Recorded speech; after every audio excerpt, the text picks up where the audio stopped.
Kaixo lagunok, gaurkoan kumikata landuko dugu. Kumikata judon egiten dugun helduera da.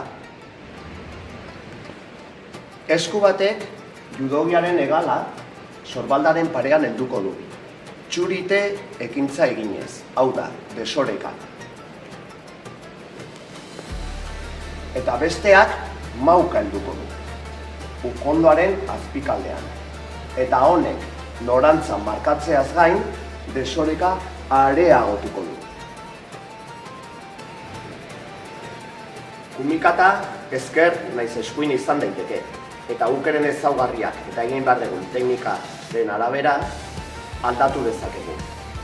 Lepoaren atzekaldean helduz, gerrikoa helduz, eta bat.